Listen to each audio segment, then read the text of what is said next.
Hi, DIY Dad here. Recently, I noticed that there is a puncture on my tire. See? So now, in this video, I'll show you how to properly change a tire of a car. Let's go!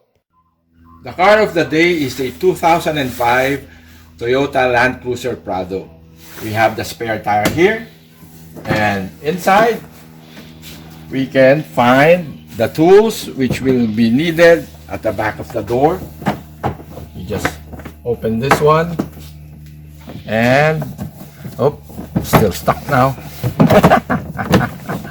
Okay, you will have all the tools that you need: your tire wrench, your jack handle. We can take it out like that. That will be more useful. It'll be easy for us to use. And for the jack is on the left side. There's a door here. You can see the jack inside. You just take out the holder and bring it out. To take out the spare, we have to take out this lock. We'll have to use the key ignition, push it inside all the way in, and this should wiggle it out. There, you can take that one out. Now we can use the tire wrench to take all the nuts out. This is the tire wrench. Loosen all the bolts out counterclockwise. One.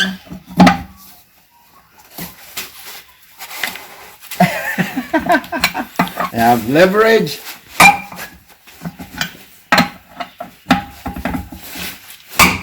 There you go.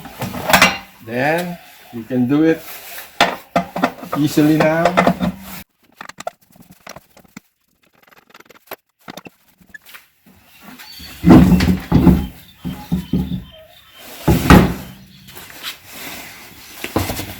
And it's out.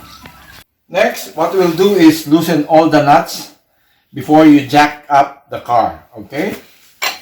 You put the tire wrench here. This would be tight, so to have a leverage or better chance of loosening it up, use your foot. This is a technique. See? Push it down. Okay. So, if all the nuts are loosened, we could now put the jack underneath and lift up the car. Now we'll need the jack and the jack handle.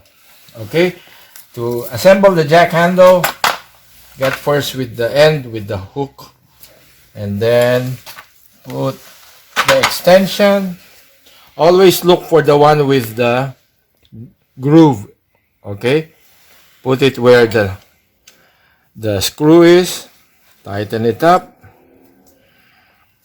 so that it won't let go.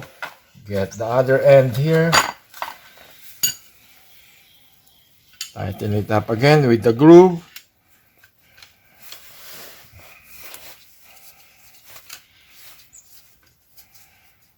And the last part is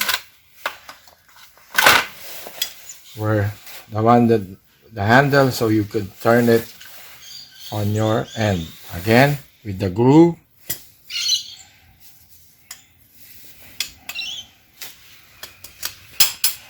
And tighten it up. Okay, now we'll hook it on the jack.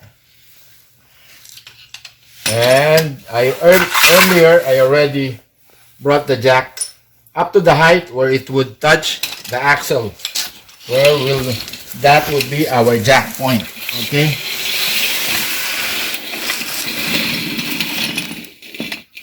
There. Okay, but before bringing it up, if you have a wedge, I call this a wedge, this one, put it on the opposite side but on the front here. Okay, so that you have something to wedge the tire, not to roll it forward when you bring the car up. We start to turn the jack clockwise so it would lift the tire.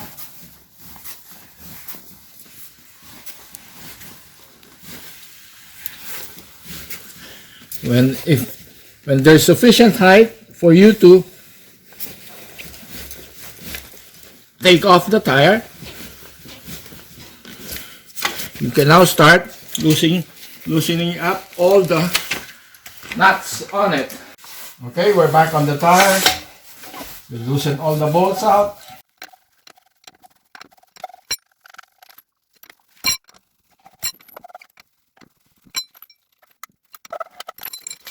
Okay, put it aside. Take the wheel off. Okay, this is the spare one. And notice we don't have the center cap, so we'll take this one off and put it on the spare one.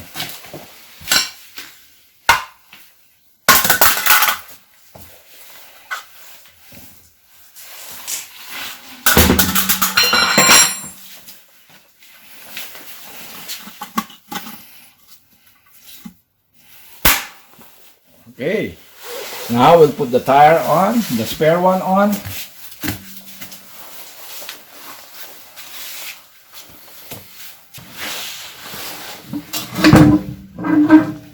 Level it until the bolt would go on all the holes. Now, don't put it all the way, all the nuts in, just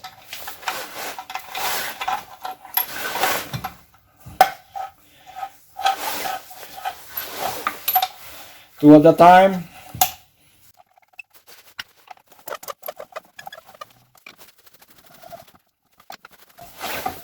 This way, you'll be able to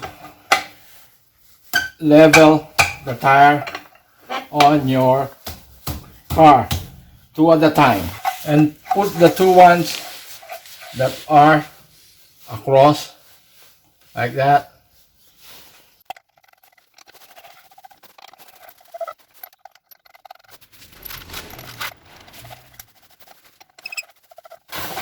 Okay, now just tighten it by hand first.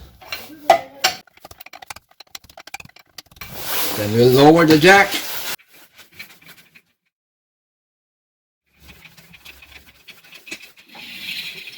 Okay, the last thing we have to do is tighten up all the nuts. And same technique, we'll use our foot, but this time clockwise position, okay?